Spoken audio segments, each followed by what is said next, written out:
Hey guys, welcome back to my channel. Today I'm going to be telling my labor and delivery story. This is actually a pretty old story now, but yeah, I hope you guys still enjoy it, and I hope I can remember exactly what happened. I had my daughter on April 22nd. She's now almost 3 months old. She'll be 3 months old in 2 days. Instead of waiting for labor to come on its own, I was getting impatient and I asked my doctor if I was able to be induced, and he gave me the okay as long as we waited closer to 39 weeks, because any earlier they're premature, they're late premature, I think that's what they said it was. My last doctor's appointment, I think I was 37 weeks. We scheduled a day for me to go into the hospital to be induced for the following week, so I would be 38 and a half weeks. That's how far along I was when I had my daughter. I got to the hospital on the 21st. It was a Tuesday, I think. I got there around 1, and they hooked me up to a bunch of machines to monitor my daughter, and we did that for every couple hours that first day. And the hospital was pretty busy. Like, every 2 girls who went in to the delivery room, there were 2 girls coming out, and it was like that the entire time I was there. I went around like 6 a.m. right before 6 a.m. the next day. They came into my room and woke me up saying that they were going to insert Cervidil, I think that's what it's called, which, awful way to wake up. Hey, wake up now, I'm gonna shove something up your vagina. It was not an enjoyable experience, but when they said that, I woke up and they asked me to take off my pants, so I had to wake my mom up because I was laying like this, my head was up here, and my legs were down here, so if I were to open them, anybody over here could see, and that's where my mom was sleeping. So I was throwing things at her, trying to wake her up, like yelling her name, and finally she woke up. So she came to stand by my head, and they inserted it. They said that they were gonna wait until around 3, and then they would bring me into the delivery room. So all day long, I went back to sleep for a little bit, and then I just hung out with my mom for a while. We ate some food, and I called my boyfriend a couple times, and that's basically how it went until around 3. And I'm about to complain in a second, but I just want to say, like, because of COVID, the hospital was very, like, overwhelmed. So I'm not blaming any of the staff. Like, you know, I wasn't even allowed getting my own water. I was not allowed leaving my room. As soon as I entered my room, that was it. I was going to be in there until I was about to have a baby. That was it. So when I got to the delivery room, the girl came and was like, hey, change into your gown, then follow me. So I changed my gown, we followed her, and they were talking about my epidural, because I said I wanted an epidural. There was no way I was doing a natural. And then she started talking about breaking my water, and I was like, well, they didn't take out the Cervidil thing, is that okay still? Can you still break my water with that? And she's like, what the hell? No one took that out? Yeah, they were supposed to do that a couple hours ago. So, a little frustrating, but then she said the doctor would deal with it after, and I was gonna get my epidural now. So I walked into the delivery room, and there was a student and the trained anesthesiologist. I think that's what they're called. Yeah, I think so. But the student is the one who was putting my epidural in, and not fun. Last time I had a student do anything to me, I had blood everywhere. They were putting an IV in, and it popped one of my veins, and it was just a pool of blood on the floor, on the bed, everywhere. So I was super nervous that he was gonna paralyze me or something. So the entire time that I was getting my epidural, I was holding onto my mom's hands like this, and I was wiggling my fingers, and by the time, I was wiggling my toes, and by the time they were done, and I let go of my mom's hands, you could see my fingerprints in my mom's hand right there. It was ridiculous, but I was so scared. But the anesthesiologist who was trained, he reminded me of like my dad. Like, he stood the same way my dad did, he talked the same way, like, just, he reminded me so much of my dad that it was almost comforting to like have him there. After I got my epidural, I was laying in the bed waiting for the doctor, and he came in. He's like, okay, well, I'm gonna check your cervix, and then I'm going to break your water. And I'm getting all nervous now because I'm like, oh my god, I can still feel everything. The epidural didn't work. That's it. I'm gonna feel the entire labor, and I can't do this. I don't want to do this.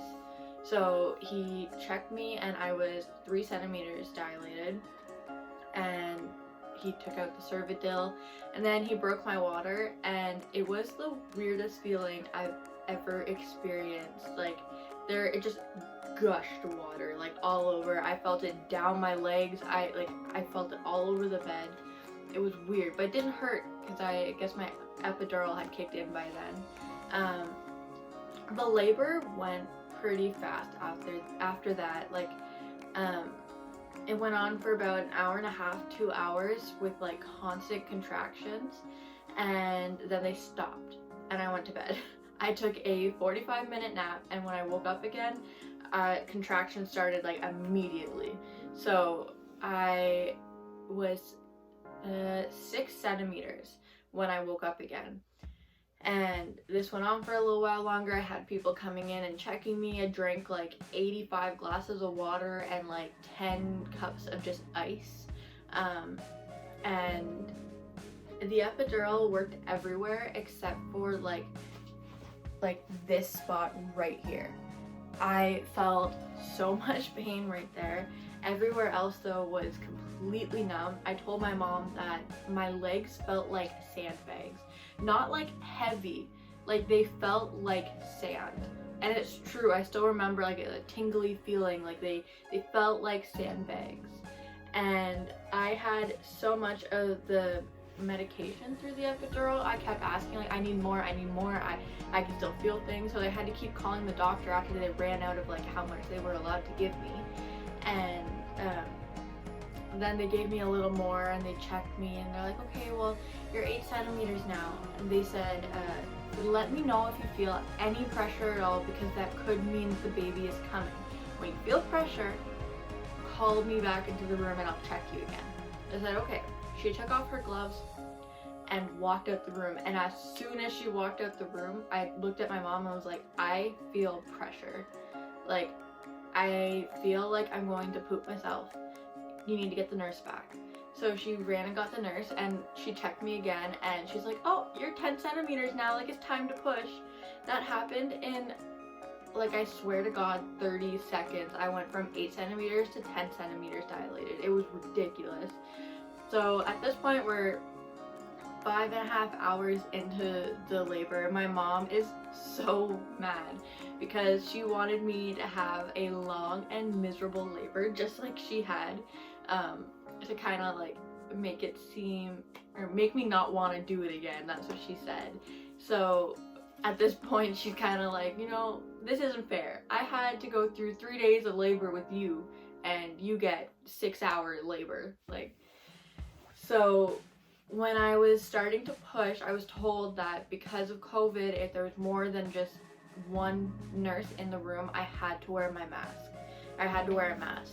And while I was delivering, I had 2 nurses in there and a doctor, plus my mom. So I needed to wear my mask while pushing a baby out of me. I pushed a human out of my body while wearing a mask that was making me so claustrophobic. So I was using my mask, and I was pushing, and she wouldn't come out.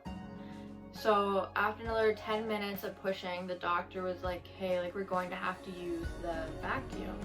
So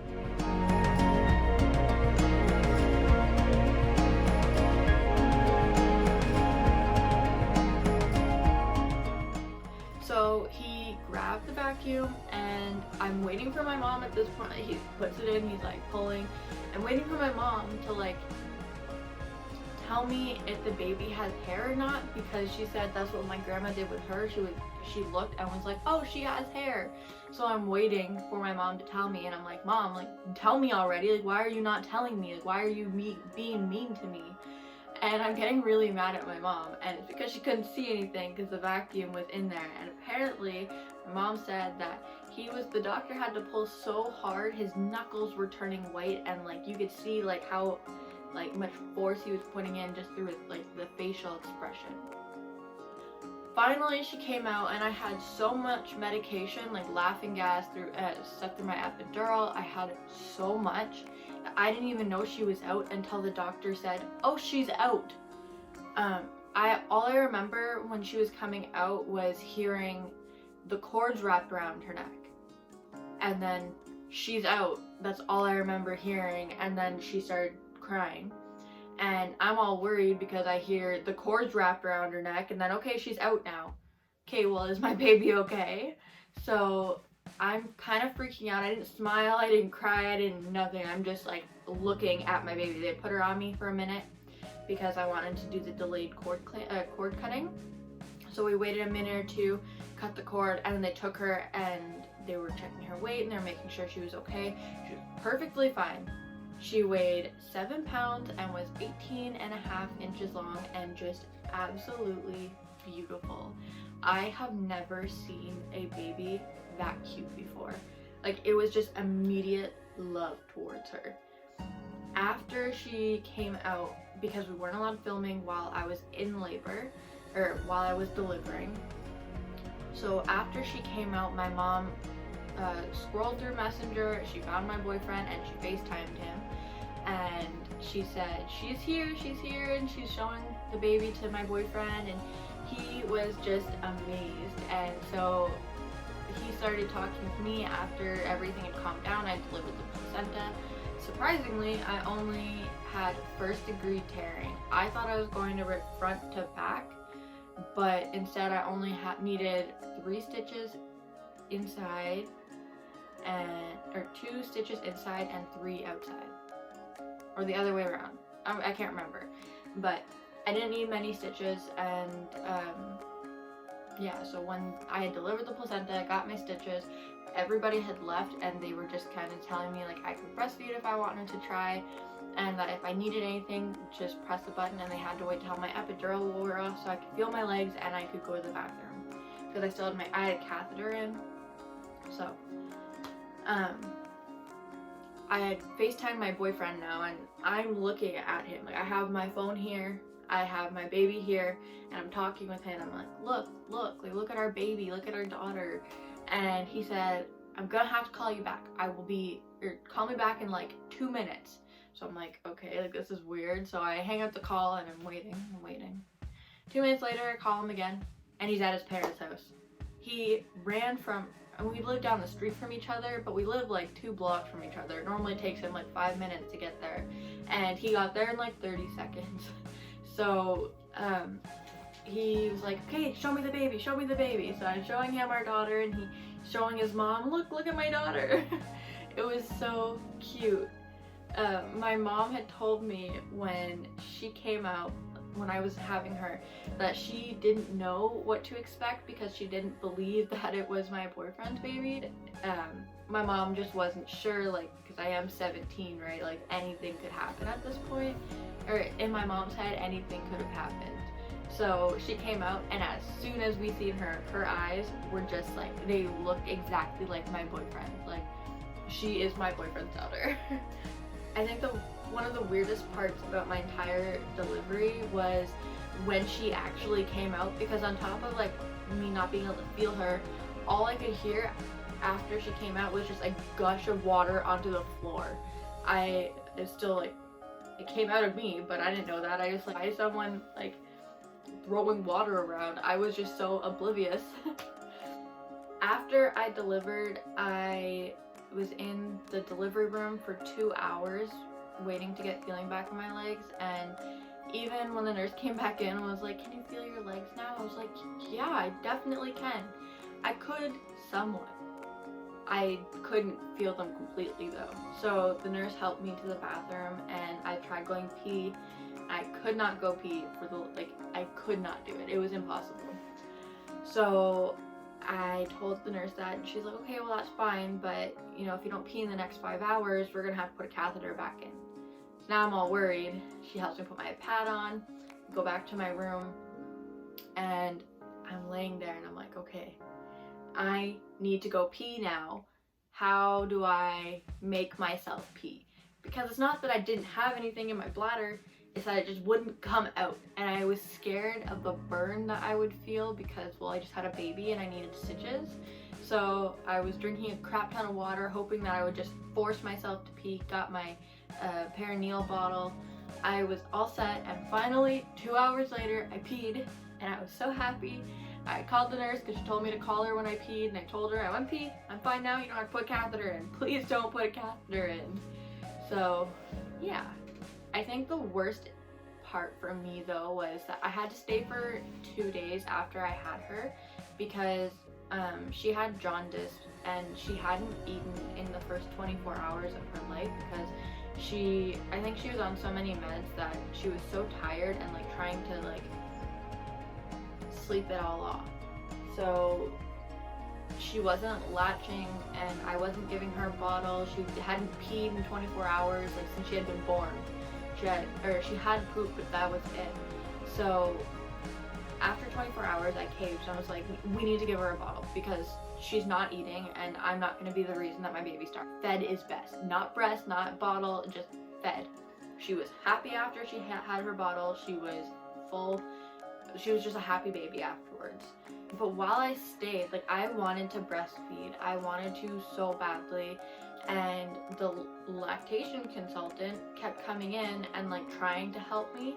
And then as soon as my baby would close her eyes, wouldn't even be asleep, just close her eyes for a second, she'd be like, oh, well, call me back when she's hungry. Okay, well, she's hungry right now. She's hungry, but she's a lazy baby, so help me. Like, I can't just starve her because she keeps falling asleep on me. Like, she's starving. And she just kept going, oh, well, do a football hold. I'm 17 and I've never had a baby. Explain to me what football hold is. So finally I gave up, and I pumped when I got home, but I was formula feeding, and I'm still currently formula feeding. I pumped for a month, and it wasn't for me. I didn't enjoy doing it, and I felt like all I was doing was feeding my baby or pumping to be able to feed my baby. So I gave up. She is formula fed now, and I'm happy, and she is happy, and just, it's so much better. And by the time I left the hospital, I had no discharge papers to sign. I had no care instructions on how to care for my baby's umbilical cord or like her belly button. I didn't get any instructions on what to do for my stitches. I wasn't told how to do anything or what I wasn't able to do. I wasn't explained anything. Nobody explained anything to me. So I left the hospital completely clueless, and if it wasn't because my mom had 3 babies already, like, I would have had no clue whatsoever. I know you're supposed to like poop before you leave the hospital. They gave me a stool softener once, didn't ask me if I went to the bathroom, and then they let me leave.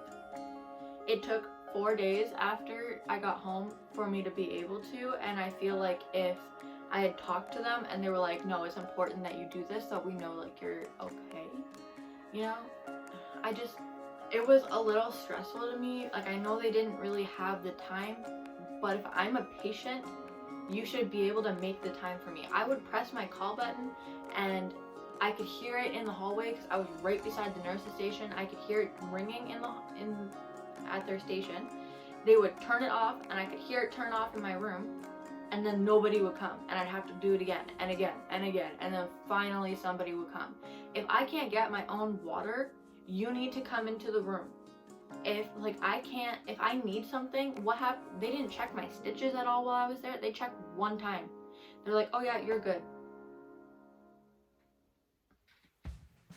It was really stressful while I was leaving because I felt like I wasn't given the right information or the right tools to be able to properly care for my daughter. especially because she had jaundice, and they didn't really explain how to like help. I mean, they did, but they didn't really. They were just like, you know, if this doesn't get better, we're gonna have to admit her so that we can put her under some lights. And then my mom told me, oh, well, we can put her in front of the window because that's what I used to do with you guys, because I guess me and my siblings all had jaundice, but not as bad as my daughter. She had to go back every single day for like 4 or 5 days straight. We live an hour away from like the closest hospital that you can deliver babies at. So we had to go there every single day for 5 days straight. That's an hour there and back every single day. And I mean, it was worth it. Like, I'm not complaining about that part, because I mean, like, it had to be done to make sure that my daughter was going to be okay. And at the end of the day, that's all that matters, that she's okay now. But it's still a little frustrating, the whole situation.